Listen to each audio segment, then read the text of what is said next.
현대차는 자사주 소각하고 배당 성향을 높이는 작업을 계속 하게 될 것 같고요. 같은 경우도 사실 보면 주당 순이익이 4만 원 정도 돼요. 근데 주당 4,500원 배당하고 있어요. 10분의 1 배당하고 있다고요. 이건 말이 안 되잖아요, 지금.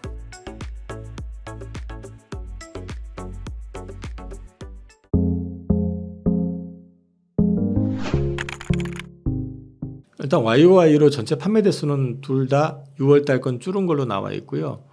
아마 2분기 자체도 소폭 줄은 걸로 나와 있을 거예요. 근데 이제 제품 믹스라든지 제품 믹스에서 아무래도 이제 제네시스 비중, 그다음에 이제 RV차 비중들이 좀 높아지고 여기에 더해 가지고 환율 효과 등으로 인해 가지고 실적은 전년 대비해 가지고 나쁘지 않을 것 같다. 뭐 전년 대비 더 좋아질 거라고 보는 시각도 있긴 하던데 어쨌든 나쁘지 않을 것 같다. 이게 일반적인 시각이고, 현재 현대차하고 기아 이쪽 두 회사의 주가 상승의 어떤 배경은 사실 그 실적 그 자체의 저평가 요인도 있지만은 이 밸류 프로그램 여기에 대해 가지고 지배구조 이슈 이런 것들이 지금 더해지고 있다라는 거죠. 그러니까 지배구조 이슈에 대한 부분들이 현대차가 이제 부각이 될 수밖에 없는 거는 왕 회장님 연세가 지금 86세. 사람 수명은 한계가 있잖아요. 그럼 사실 그 정도 연세 되면 그 전에 사실은 지배구조와 관련된 건 어느 정도 정비가 됐었어야 되는 것도 있는데 이제 그런 부분들이 조금 이제 언론에서 회자가 되니까 관심을 좀 갖고 있는 것 같아요. 기사 나왔던 거는 11,000대 정도까지 얘기가 나왔고, 근데 이제 추가적으로 공식적인 발표는 아직 없었던 것 같아요. 근데 이제 곧 나오겠죠, 뭐 그거는 나올 것 같은데 반응이 나쁘진 않은 것 같아요, 일단은. 그리고 그 차 자체가 EV3가 이제 NCM 배터리 채용했던 것부터 시작을 해가지고 전체적으로 그 차 성능 비교해 놓은 것들을 보면은 뭐 주행거리라든지 이런 것들도 그렇고 경쟁력이 나름 잘 갖춰져 있는 것 같기 때문에 전기차 구매하는 데 있어서는 하나의 동인이 될 가능성도 좀 있어 보인다. 그런 맥락에서는 나쁘지 않은 것 같습니다. 현대차 인도법인이 인도 시장 내에서 지금 현재 2위예요. 1위가 지금 마루타 스즈키라는 회사가 이제 1위 회사고 2위가 현대차, 그다음에 3위가 타타 이쪽인데, 이 현대차 인도법인의 100% 지분을 지금 현대차가 가지고 있고요. 구주 매출 방식으로 나갑니다. 무슨 얘기냐면은 신주 발행을 하게 될 경우에는 인도법인으로 돈이 들어오는데 구주 매출 방식이 되면 현대차로 돈이 들어옵니다. 그게 한 4조 원 정도 된다는 얘기죠.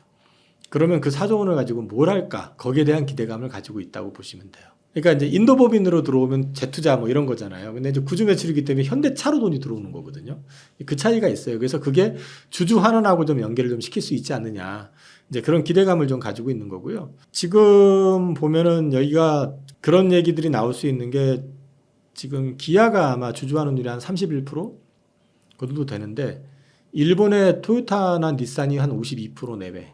미국의 포드하고 GM은 110%. 그러니까 자기 수익보다 더 많은 돈을 이제 주주환에 쓸 정도의 이제 회사들이니까 돈을 빌려가지고 걔들은 자사주 사고 하니까. 근데 현대가 25%예요. 그러니까 이제 주주환원과 관련돼 가지고 밸류업 관련돼서 추가적인 뭔가가 나오지 않겠느냐. 그리고 여기에서 기대하고 있는 건 아무래도 자사주 매입과 소각 이런 부분이 아닐까 싶은 것 같아요. 그래서 지금 시장에서 조금 그런 부분들을 좀 기대하고 있고, 아마 8월 28일 날인가 CEO 인베스터 데이가 아마 있을 거예요, 저 현대차가. 근데 거기에서 그런 내용들에 대한 기대감을 좀 가지고 있는 것 같고, 그런 게 조금 이제 현대차로 좀 수급이 좀 몰렸었던 측면이 있습니다. 말씀하신 그런 내용 자체가 서글픈 거죠. 그만큼 우리나라 소액주주들에 대해서 상장사들이 굉장히 등한히 했었다는 얘기인 거죠. 사실 근데 이제 상장이라고 하는 의미를, 갑자기 얘기가 살짝 옆으로는 새지만 상장이라고 하는 의미를 너무 쉽게들 생각하는데요. 쉬운 게 아니에요. 상장을 한다라는 거는 사회에 있는 자본을, 사실 그건 무이자잖아요. 무이자로 돈을 가지고 들어와가지고 이 기업의 성장을 도모하는 데 쓰이는 거거든요. 그때 들어오는 자본을 통해 가지고 지분이라는 게 나누어지는 거고, 그렇기 때문에 사실 원 오너가 가지고 있던 지분율이 떨어지는 거고, 그 다음에 이제 일반 투자자 지분이 기관 투자가 됐던 뭐가 됐던 간에 새로운 주주들이 들어오는 거잖아요. 그렇게 되면 이익은 공유가 돼야지 정상이죠. 근데 우리나라 기업들은 그거에 너무 등한히 했었다라는 거죠, 사실은. 그래서 현대차가 25% 주주 환원율을 보여주는 것만 가지고도 야, 이 정도면 대박인데 라고 얘기를 하는 거예요, 사실은요. 그런데 지금 말씀드린 것처럼 일본이나 미국처럼까지는 바라지도 않고 당장 옆 나라 일본만 놓고 봤을 때 비교가 되잖아요. 우리 배를 해주고 있는데 아직도 멀었다는 얘기죠, 사실은. 그런 맥락에서 봤을 때 이제 이 현대차는 여기서 머물 게 아니라 이 부분을 더 확대를 시켜주는 게 맞는 거고, 기왕의 밸류업 프로그램을 정부에서 추진을 하고 있다라고 하면 이거를 현대차 그룹이 주도해서 해주면 오히려 더 좀 이렇게 확산하는 데 도움이 되지 않을까 싶은 생각도 있고요. 기아 같은 경우는 지금 인베스터 데이에서 2030년에 글로벌 자동차 판매 430만 대, 이 중에 3분의 1이 전기차. 그러면서 이제 기아 차에서 기아로 이름을 바꿨잖아요. 단순히 자동차 회사가 아니다. 그리고 기아차 브랜드만을 파는 회사가 아니라 다목적, 그러니까 PBV 자동차라고 해가지고 이제 그 상대방의 니즈에 맞춰가지고 차를 이제 만들어주는 그런 것도 이제 25년도에 출시하겠다. 그리고 주주환원 배당 성향은 20에서 35%, 아마 30%대 31% 정도 되는 것 같은데, 여기서 이제 중요한 건 자사주를 향후 5년간 매년 5천억씩 매입을 해서 소각 비율 50%, 그럼 2,500억씩은 자사주를 소각을 해주겠다. 그러면 기업 주식의 가치는 계속 올라가는 그런 그림이 나오잖아요. 그리고 이제 현대글로비스가 지난달에 했는데 여기서 발표가 했던 게 3년간 주당 배당금을 최소 5%씩 계속 인상을 할 것이고 배당 성향을 25% 이상을 유지할 것이다. 그리고 현대글로비스가 자본금이 작아요. 납입 자본금이. 그래서 이제 100% 무상증자 발표를 했고요. 그리고 이제 이게 아무래도 계열사 물량이 많으면은 이제 밸류에이션에서 조금 할인을 받을 수밖에 없는 게 계열사 거를 갖다가 비싸게 수주는 못 하잖아요. 근데 이제 비계열사 물량을 계속 확대를 해가지고 아마 지금 5대5 근처일 텐데 비계열사 쪽을 갖다 좀 많이 늘리는 쪽으로 이제 가져가겠다라고 얘기를 하고 있고요. 그 외에 이제 2030년에 매출 40조에 영업이익을 2조 6천억에서 3조까지 만들겠다. 근데 이제 저도 분석한 내용을 보니까 27년 정도 되면은 지금 배당 금액의 한 2배 정도 얘기를 하게 되는 것 같고요. 그렇게 되면은 배당금이 한 12,000원 정도 나오면은 지금 한 24만 원대, 24만 원대 정도 되니까 12,000원이면은 한 4% 넘죠. 5% 조금 안 되겠네, 그죠? 그 정도 배당 성향이 만들어진다고 그러면 괜찮죠. 그리고 이제 무엇보다도 현대글로비스 같은 경우는 대주주인 그 왕 회장님하고 정의선 회장 지분이 20% 있고, 그 다음에 갖고 있던 10% 지분을 칼라일 펀드, 이름이 지금 등록은 다른 걸로 돼 있는 걸로 알고 있는데 그쪽에서 10%를 가지고 있거든요. 그런 이 지분을 통해서 지배구조 개편에 어떤 식이든 사용될 것이다라는 기대감도 가지고 있다. 그런 맥락에서 봤을 때는 글로비스는 어떤 식이든 기업의 가치가 좀 올라갈 가능성이 많지 않느냐. 지금도 중고차 사업, 현대차, 기아차 자동차에 중고차만 하는 거지만 중고차 사업하고 있고, 중고차 사업을 통해서 이 현대기아가 만든 중고차 가격의 밸류를 높이는 작업도 하고 있거든요. 그 작업하고 있고, 그 다음에 수소 운송, 그 다음에 그러니까 LNG 캐리어 같은 거, 그 다음에 또 하나는 그 배터리 유통 사업, 이런 쪽으로 이제 확장을 시키고 있기 때문에 그런 맥락에서 봤을 때는 밸류업과 관련해 가지고 지켜보실 만할 것 같고, 현대차는 8월 28일에 예정이 되어 있고요. 앞서 말씀드린 그 인도 한 4조 원 정도 재원을 가지고 자사주 매입을 하지 않겠느냐라고 기대를 하고 있는 거죠. 왜냐하면 자사주 매입을 그걸로 배당을 주는 건 일회성이고, 자사주 매입을 통해 가지고 기업 가치를 좀 높여줄 가능성이 좀 있다라는 생각을 좀 하고 있고, 그 다음에 아직 발표가 안 났는데 이제 자사주 소각과 관련된 부분에 대한 얘기도 좀 나오지 않겠느냐. 그렇게 되면은 현대기아는 좀 앞으로 밸류업과 관련해 가지고는 지금보다는 조금 더 나은 그림을 계속 그려낼 수 있지 않겠느냐라고 기대를 좀 하고 있는 것 같습니다. 정해진 거 없어요. 예상입니다. 한번 시도를 했다가 그리고 외국계 펀드 쪽에 헤지 펀드의 반대, 그다음에 이제 우리나라의 시민단체 이런 쪽에서 반대하고 해가지고 무산이 된 적이 있는데, 방법이 여러 가지가 있는데 그냥 제가 대충 생각나는 대로 정리를 좀 해봤는데, 첫 번째는 지주회사를 설립하는 방식입니다. 근데 지주회사를 설립할 때 가장 큰 문제는 뭐냐면 현대캐피탈이에요. 그러면 지주회사는 금융회사를 소유할 수가 없게 돼 있어요. 그러면 사실 현대캐피탈이 주는 이익이 작지 않거든요. 왜냐하면 자동차 할부금융을 그쪽에서 하니까. 그래서 지주회사 설립은 쉽지 않을 것 같아요. 제가 생각할 때는.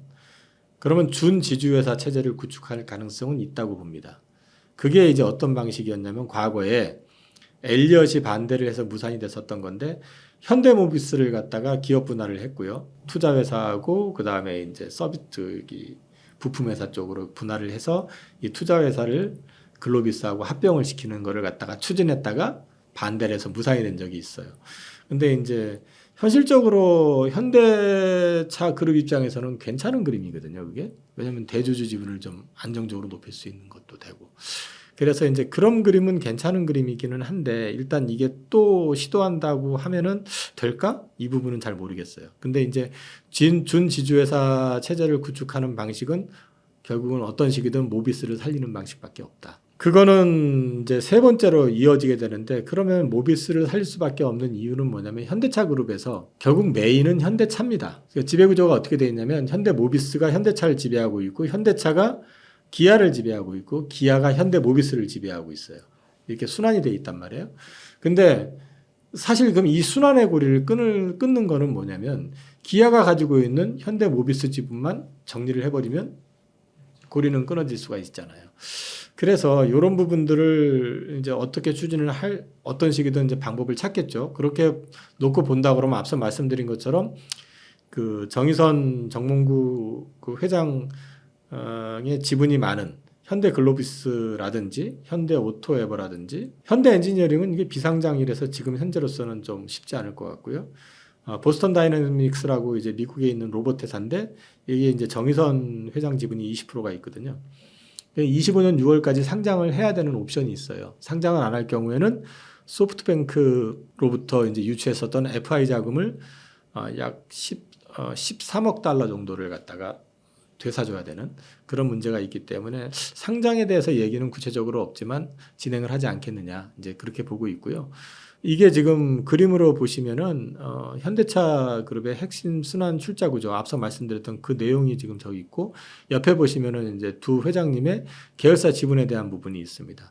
그러면은 결국은 현대차를 지배하기 위해서는 현대차 그룹을 지배하기 위해서는 결국 현대모비스를 지배를 해야 되는데 현대모비스 지분은 정몽구 회장이 7.29% 있고 정의선 회장이 0.33% 있잖아요. 그럼 이거는 매각 대상은 아닐 거고 그러면 현대차의 지분을 가치를 크게 올려가지고 이 가치를 크게 올린 거를 현대차가 자사주로 매입을 하든 뭐 방법이 있을 거 아니에요. 현대모비스에서 사든 그래서 그걸 가지고 모비스를 산다든지 또는 이 모비스 지분을 또 갖고 있는 데가 어디냐면 현대제철이 또 모비스 지분을 갖고 있어요. 그러면 이제 그런 부분들을 갖다가 이제 인수하는 방법 이런 것들이 있을 수 있겠죠. 그래서 이제 여기 옆에 나와 있는 지분 기준으로 제가 이거 지난주 토요일 날 작성을 했었는데 러프하게 보면 정의선 그 회장 지분이 한 6조 전체 그 보스턴 다이내믹스까지 그 다음에 이제 왕 회장님 지분이 한 4조. 근데 여기서 양도세, 상속세 뭐 이런 것들 이제 또 붙겠죠. 저기 증여세라든지 이런 게 붙을 수 있기 때문에 그거는 감안을 해서 보셔야 될 것 같다. 그래서 이제 결국은 핵심 키워드는 보스턴 다이내믹스다. 그래서 보스턴 다이내믹스 지분을 보시면 정의선 회장이 20% 지분 갖고 있고 현대모터 그러니까 현대차죠 30% 갖고 있고 모비스가 20% 갖고 있고 글로비스가 10% 갖고 있고 그러면 결국은 딱 보셨을 때 밸류업과 관련해 가지고 핵심에 들어갈 수 있는 세 개 회사들이 다 지분을 가지고 있다. 그래서 이게 주가를 보스턴 다이내믹스 상장을 했을 경우에 정의선 회장 이건 추정입니다. 이거는 뭐 확인할 수 있는 건 아니고 지분을 가지고 아마도 현금화를 시켜가지고 이거를 활용을 해서 뭔가를 좀 시도하지 않겠느냐 이제 예상을 그렇게 하고 있는 거고요. 현대모비스 지분 앞서 말씀드린 내용 잠깐 정리해서 나와 있는 걸 보여드리면 이게 이제 전자공시실에 들어가서 사업보고서상에 나와 있는 건데요. 모비스의 최대 주주는 기아로 되어 있고 2대 주주가 정몽구 회장이고요. 3대 주주가 현대제철로 잡혀 있죠. 그러면 현대제철 입장에서는 사실 모비스 지분이 필요한 지분은 아니잖아요. 그러니까 이제 이런 것들을 좀 이제 활용하는 방법을 찾지 않겠느냐. 개인적으로는 그렇게 보고 있습니다. 현대차는 자사주 소각하고 배당 성향을 높이는 작업을 계속 하게 될 것 같고요. 그다음에 이제 현대모비스 같은 경우는 이제 배당 상향을 높일 수밖에 없을 거예요. 다른 데는 다 높이는데 현대모비스 같은 경우도 사실 보면 주당 순이익이 4만 원 정도 돼요. 근데 주당 4,500원 배당하고 있어요. 10분의 1 배당하고 있다고요. 이건 말이 안 되잖아요, 지금. 지금 현대자동차 같은 경우 주당 순이익이 한 3만 7, 8천 원? 근데 지금 배당을 작년에 11,000 얼마 있거든요. 3분의 1은 해줬잖아요. 비슷하긴 해줘야지 사실은요. 그래서 지금 배당 성향을 높이지 않겠느냐, 그 정도 볼 수 있을 것 같고, 그 다음에 이제 최근에 주가가 급등했었던 게 그 왕 회장님 건강 이상설이 회자가 되면서 주가가 급등을 했었어요. 그게 한 3주 됐나요? 2주 됐나 잘 모르겠는데, 근데 이제 그때 급등했었던 게 글로비스하고 모비스입니다. 근데 이제 왜 두 개가 동시에 급등했냐면은 정상적인 루틴한 어떤 경로를 통해 가지고 기업 지배 구조가 개편이 된다 그러면 글로비스의 가치가 높아질 건데, 또 어떤 돌발 상황이다 했을 경우에는 결국 이 지배 구조의 이슈에서 정점에 있는 건 모비스이기 때문에 모비스의 가치가 올라갈 거다 해서 양쪽이 다 올라갔었던 것 같아요. 근데 지금 구조에서는 결국은 현대차 그룹 내에서는 저는 전반적으로 다 밸류업은 시도가 될 것 같다. 그러니까 모비스는 앞서 말씀드린 것처럼 배당 성향 높이는 건 당연할 것 같다. 뭐 저기 자사주 소각 이런 것들까지는 모르겠는데 어쨌든 배당 성향 높여야 될 거라고 저는 보고 있고, 글로비스 같은 경우는 기업 가치 상승을 시킬 가능성도 높고, 그래서 실제로 지금 뉴 비즈니스 자체가 그런 쪽에 포커싱이 돼 있고, CEO 인베스터 데이에서 주주환원 강화에 대한 얘기를 했고, 이런 것들로 봤을 때 보스턴 다이너믹스 지분 이 부분을 사실 10% 갖고 있는데 여기가 굳이 갖고 있을 이유가 없을 수도 있어요. 그렇기 때문에 이제 글로비스는 그런 것들을 활용하지 않겠느냐. 현대오토에버 같은 경우는 이제 자율주행 요즘 저기 로보택시 얘기 나오면서 주가 이제 반응을 보였지만 역시 7.3% 지분을 정의선 회장이 갖고 있다라는 거. 그래서 이것도 결국은 소프트웨어의 정점 역할을 지금 할 것이고, 그거에 따른 가치가 올라가면 결국은 정의선 회장이 지배구조 개편하는데 자기 지분을 넓히는데 활용하지 않겠느냐라고 기대할 수 있을 것 같습니다. 그리고 현대차는 뭐 말씀드렸던 것처럼 기업의 가치를 계속 올리는 게 결국은 지배구조 개편에도 도움이 될 거고, 그 다음에 주주 환원을 통해 가지고 밸류업을 높이는 건 정부 정책에도 순응하는 걸 것이고, 그 다음에 글로벌 자동차 업체들 트렌드 자체도 그 방향이 맞는 거고, 뭐 모든 면에서 봤을 때 가능하지 않을까 싶습니다. 한국, 미국 기준으로 얘기하라고 그러면 미국 기준은 한 30%. 미국 30%. 저는 좀 미국 비중을 조금 줄이는 쪽이고 지금요. 그 다음에 한국 내에서 얘기를 하라고 그러면은 저는 지금 현대차 그룹도 일부가 투자가 돼 있고요. 그 다음에 조선, 방산, 2차 전지, 반도체, 바이오 골고루 들어가 있다고 보시면 돼요.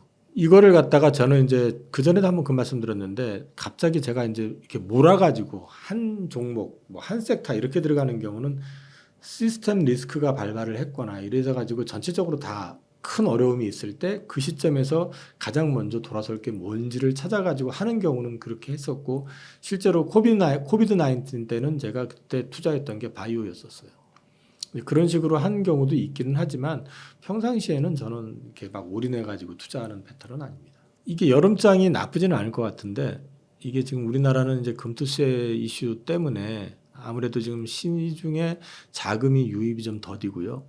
그 다음에 이제 환율 이슈 때문에 외국인들도 적극적으로 연초처럼 좀 들어오지 않는 상황이다 보니까 이게 지수는 올라가는데 생각보다 그걸 누리지 못하시는 분들이 많을 수도 있어요. 그래서 이제 말씀드리는 거는 일정 부분 특정 섹터 올인하시는 것보다는 조금 나눠 가지고 시장 대응을 좀 해가시면서 올라갈 때 어쨌든 수익을 좀 챙기실 수 있는 건 좀 챙겨 두시는 것도 괜찮을 것 같다. 그리고 종목에 있어서 투자할 때는 항상 귀로하지 마시고 본인이 직접 보시고 생각하시고 투자를 하시는 습관을 기르셔야지 나중에 어떤 위험이 닥쳤을 때 그 부분에 대해서 판단을 할 수가 있지, 남 얘기 듣고 투자하셔가지고는 그 리스크 관리가 좀 쉽지 않을 수 있다라는 거. 그게 제일 안타깝습니다. 그리고 안타깝고 좀 이렇게 답답하기도 하고, 그래서 제가 계속 말씀드리니까 공부하시라는 말씀을 그래서 드리는 겁니다.